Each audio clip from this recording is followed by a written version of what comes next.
వీణుల విందుగ వినండి వ్యాకరణ గీతాలు, అతి సులభముగా చేర్చు విజయ తీరాలు. పద్య లక్షణాలను తెలిపేదే ఛందశాస్త్రం, ఇవే మన తెలుగు భాషకు మణిహారం.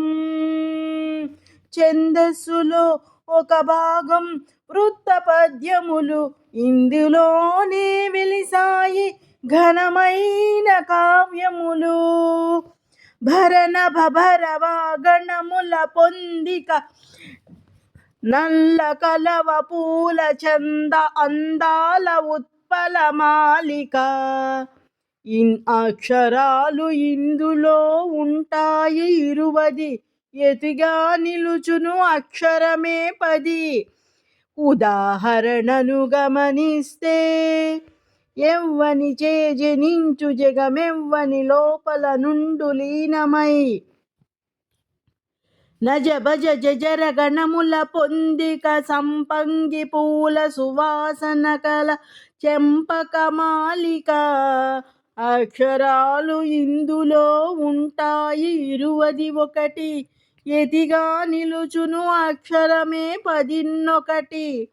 ఉదాహరణను గమనిస్తే, తనయుడుగాడు శాత్రవుడు దానవ భర్తకు వీడు దైత్యచం, మసజస తతగ గణముల పొందిక, పెద్ద పులి పరాక్రమ శౌర్యమే శార్దూలం.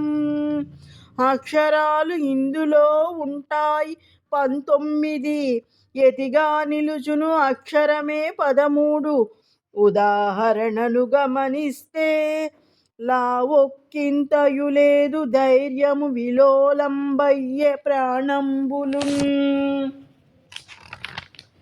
సబరనమయ వాగణముల పొందిక, మదగజరాజు వయ్యార గమనమే మత్తేబము.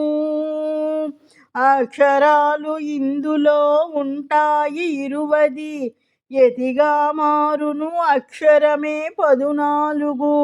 ఉదాహరణను గమనిస్తే, సిరికింజెప్పడు శంఖ చక్రయుగముంచేదోయి సంధింపడు, ప్రాసలతో పదునెక్కును పదగంభీరం, ఇదే వృత్త పద్యాల సుమధుర సారం.